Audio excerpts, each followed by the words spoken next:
주 안에서 사랑하는 성도 여러분, 오늘도 하나님의 말씀으로 인하여서 복된 하루를 살아가시기를 주님의 이름으로 축복합니다. 오늘 우리에게 주신 하나님의 말씀은 잠언 1장 1절에서 7절 말씀입니다. 잠언 1장 1절에서 7절 말씀을 우리 드라마 바이블로 함께 듣도록 하겠습니다. 다윗의 아들 이스라엘 왕 솔로몬의 잠언이라. 이는 지혜와 훈계를 알게 하며 명철의 말씀을 깨닫게 하며 지혜롭게 공의롭게 정의롭게 정직하게 행할 일에 대하여 훈계를 받게 하며 어리석은 자를 슬기롭게 하며 젊은 자에게 지식과 근신함을 주기 위한 것이니 지혜 있는 자는 듣고 학식이 더할 것이요 명철한 자는 지략을 얻을 것이라. 잠언과 비유와 지혜 있는 자의 말과 그 오묘한 말을 깨달으리라. 여호와를 경외하는 것이 지식의 근본이거늘 미련한 자는 지혜와 훈계를 멸시하느니라. 오늘부터 함께 나눌 말씀은 잠언입니다. 잠언이라는 단어를 한번 살펴보도록 하겠습니다. 한자로 보면 잠언, 영어로는 Proverbs입니다. 한자로 잠언할 때 잠자는 경계하다라는 뜻도 있고 바늘 잠자를 써서 찌른다라는 뜻도 있습니다. 그래서 콕 찌르는 말이다, 콕 찌르는 말씀이다 라고 합니다. 무슨 말이냐면 무감각한 이 마음을 찌르는 말이다 라는 것입니다. 찌르게 되면 아프겠죠. 그래서 잠언을 읽을 때 가장 잘 읽는 방법은 아파야 하는 것입니다. 말씀으로 마음을 찌르고 그러면서 우리의 믿음이 성장하는 것입니다. 잠언 말씀을 읽으면서 무뎌진 감각으로부터 깨어나야 되는 것입니다.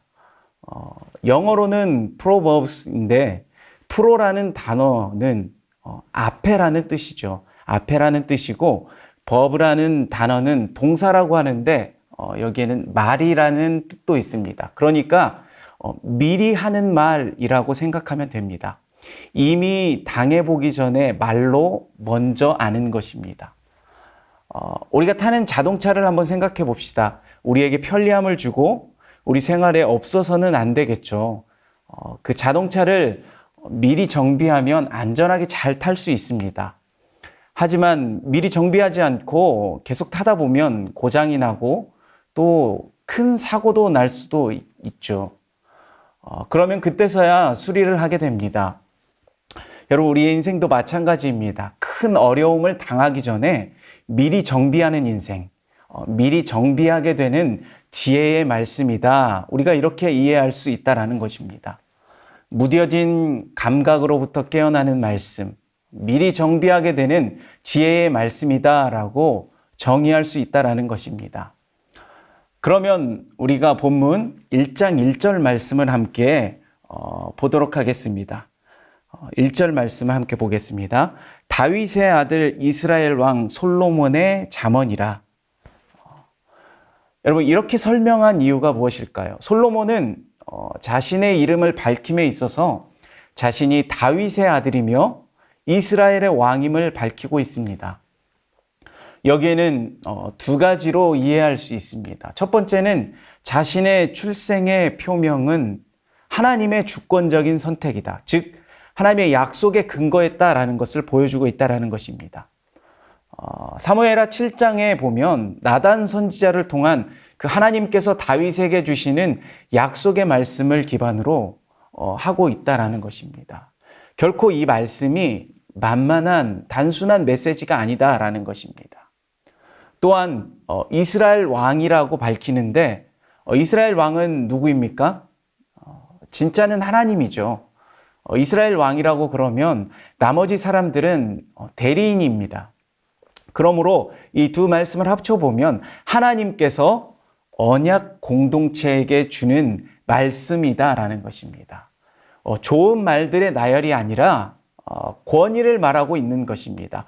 하나님께서 하나님의 언약 공동체에게 주시는 권위 있는 말씀이다라는 것입니다. 그래서 우리가 방금 읽은 1장 1절의 말씀이 이 전체 말씀에 권위를 부어주는 말씀이 된다라는 것입니다.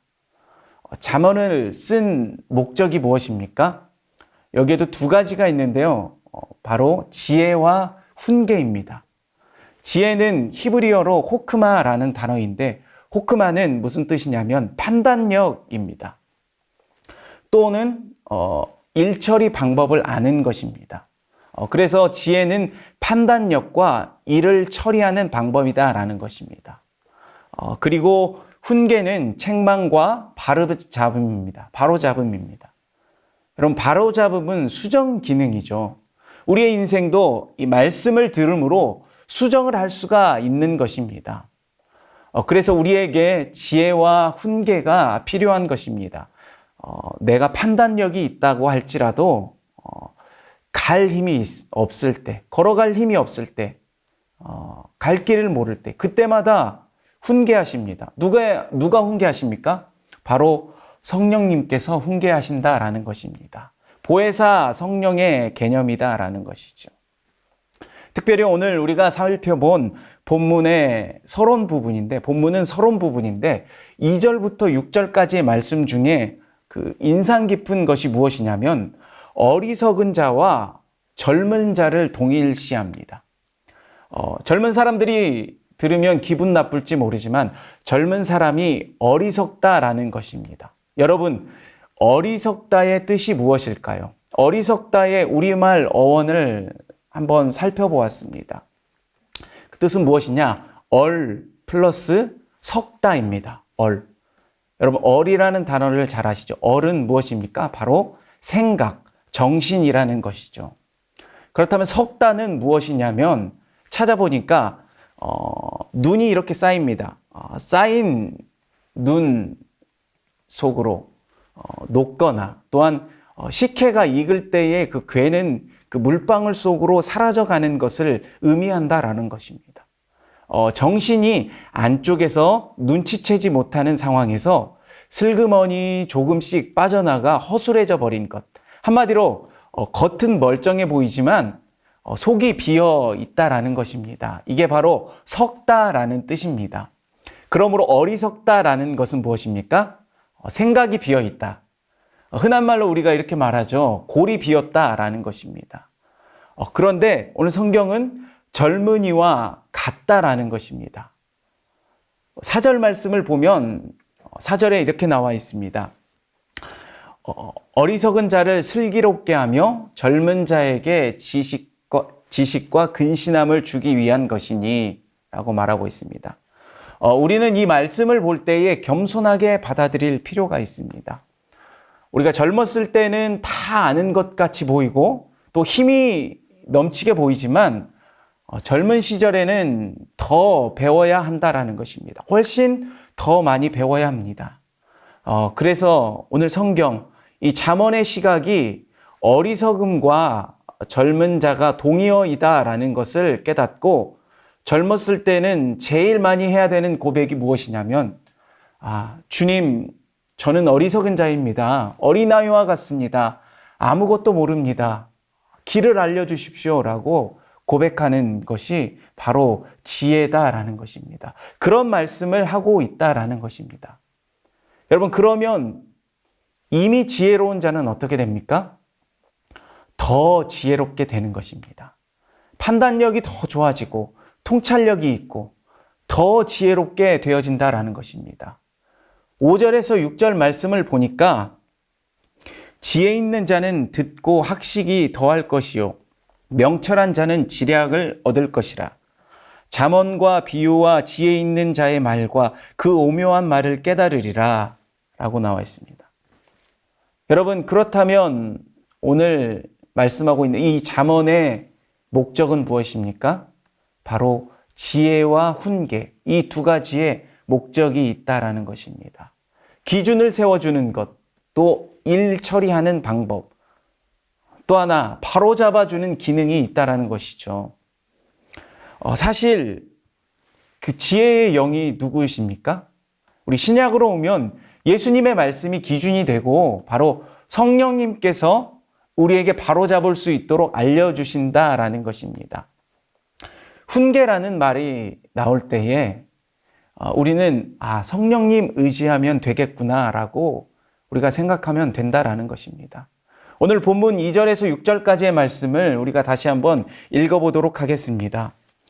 이는 지혜와 훈계를 알게 하며 명철의 말씀을 깨닫게 하며 지혜롭게 공의롭게 정의롭게 정직하게 행할 일에 대하여 훈계를 받게 하며 어리석은 자를 슬기롭게 하며 젊은 자에게 지식과 근신함을 주기 위한 것이니 지혜 있는 자는 듣고 학식이 더할 것이요 명철한 자는 지략을 얻을 것이라. 잠언과 비유와 지혜 있는 자의 말과 그 오묘한 말을 깨달으리라. 아멘. 전체 핵심적인 구절은 그 다음에 나오는 7절 말씀입니다. 우리가 7절 말씀 같은 경우는 참 암송해도 좋을 것 같습니다. 7절 말씀입니다. 여호와를 경외하는 것이 지식의 근본이거늘 미련한 자는 지혜와 훈계를 멸시하느니라. 우리가 이 말씀은 꼭 기억해야 될 말씀입니다. 전체 핵심이 되는 말씀입니다. 우리가 조율이라는 단어를 한번 들어봤을 것입니다. 튜닝이죠. 저도 찬양 인도하기 전에 기타 줄을 조율하는데요. 악기들의 음을 맞추는 것을 조율한다라고 합니다. 뜻은 무엇이냐? 조화롭게 한다라는 뜻이죠. 기타 줄이 보통 6개의 줄로 되어 있는데 조율을 할 때 조율기가 있으면 쉽게 조율을 하지만 만약에 조율기가 없을 때에는 어떻게 하냐면 그 피아노로 기준이 되는 음을 쳐서 그것을 듣고 줄을 조율하게 되고 또 그 기준이 되는 음을 조율했으면 그것에 맞춰서 다른 줄도 조율을 할 수 있게 되는 것입니다. 그리고 만약에 피아노가 100대가 있다고 한번 생각해 봅시다. 여러분 조율을 어떻게 할까요? 마찬가지로 한 대의 음을 제대로 맞춰놓고 그 한 대의 음에 맞추면 조율이 되는 것입니다. 여러분 그 한 대가 누구입니까? 바로 예수님이죠.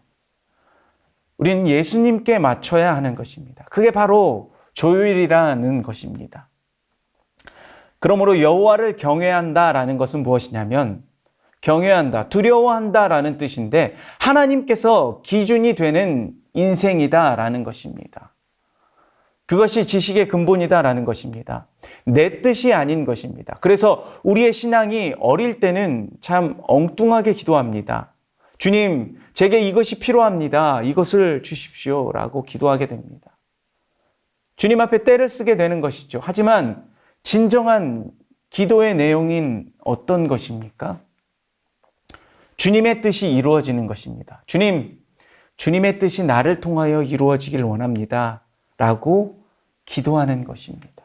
내가 주님의 뜻에 같은 방향으로 가길 원합니다. 라고 기도하는 것입니다. 이것이 바로 하나님이 기준이 되는 것입니다. 이러한 삶을 살아야 한다라는 것이죠. 그러므로 중요한 것은 주님을 바라보는 것, 주님을 향함이 있어야 하는 것입니다. 주님에 대한 향함이 있어야 하는 것이죠. 주님을 향하는 자에게는 지혜로운 자이고 주님을 등지는 자는 어리석은 자라는 것입니다. 우리가 그 다음부터 쭉 나오게 되는 말씀이 무슨 말씀입니까? 이 젊은이들에게 주는 교훈의 말씀들이 쭉 나오게 됩니다. 우리 삶 가운데 꼭 필요한 말씀들입니다. 사랑하는 성도 여러분, 우리의 인생 가운데 기준이 되는 것은 무엇입니까? 바로 하나님의 말씀이 우리 삶의 기준이 되는 것입니다. 이 잠언의 말씀은 우리에게 지혜와 훈계를 주십니다. 성경은 여호와를 경외하는 것이 지식의 근본이라고 말씀합니다. 하나님의 말씀이 우리의 삶의 기준이 되어야 한다라는 것이죠. 우리는 날마다 하나님의 말씀으로 우리의 삶을, 우리의 모든 것을 조율해야 합니다. 어리석은 자와 같이 겉으로는 다 아는 것처럼 보이지만, 힘이 있는 것처럼 보이지만, 내가 다 할 수 있는 것처럼 보이지만, 우리에게는 이러한 겸손이 필요합니다. 주님, 저는 어리석습니다. 아무것도 모릅니다. 저에게 지혜를 주십시오라는 고백이 날마다 우리에게 필요합니다. 지혜와 훈계를 멸시하는 그런 어리석은 자와 같은 삶이 아닌 우리 인생의 기준이 되시며 우리를 언제나 조율해 가시는 하나님의 말씀을 의지하며 그 매일의 삶에서 주님의 뜻 가운데 살아가는 저와 여러분의 삶이 되시기를 우리 주님의 이름으로 축원합니다. 기도하겠습니다. 하나님 아버지, 참으로 감사합니다. 우리가 세상을 살아가면서 그 기준이 되는 말씀, 하나님의 말씀으로 우리의 기준을 삼고 매일매일 그 말씀으로 우리의 삶을 조율해 나가는 우리 모두가 될 수 있도록 주여 인도하여 주시옵소서. 오늘도 그 세상 가운데서, 이 험한 세상 가운데서 살아갑니다. 우리 삶의 기준이 되는 하나님의 말씀을 붙잡고 나아가는 우리 모두가 되게 하여 주시고, 매일의 삶 가운데 정말로 하나님의 말씀대로 살아가며 하나님의 말씀이 기준이 되는 우리의 모든 삶이 될 수 있도록 주여 우리의 삶을 인도하여 주시옵소서. 그 말씀을 사모하며 날마다 주의 말씀으로 그 믿음의 길을 걸어가는 주님의 자녀들 가운데 주께서 믿음 주시고 힘 주셔서 그 말씀으로 인하여서 세상 가운데서 승리하며 살아가는 우리 모두의 삶이 될 수 있도록 주께서 함께하여 주시고 주께서 충만하게 말씀으로 채워주시옵소서. 모든 것 주님께 맡겨드리며 우리의 삶을 이끄시고 우리와 늘 함께 동행하시는 살아계신 우리 주 예수 그리스도의 이름으로 기도드립니다. 아멘.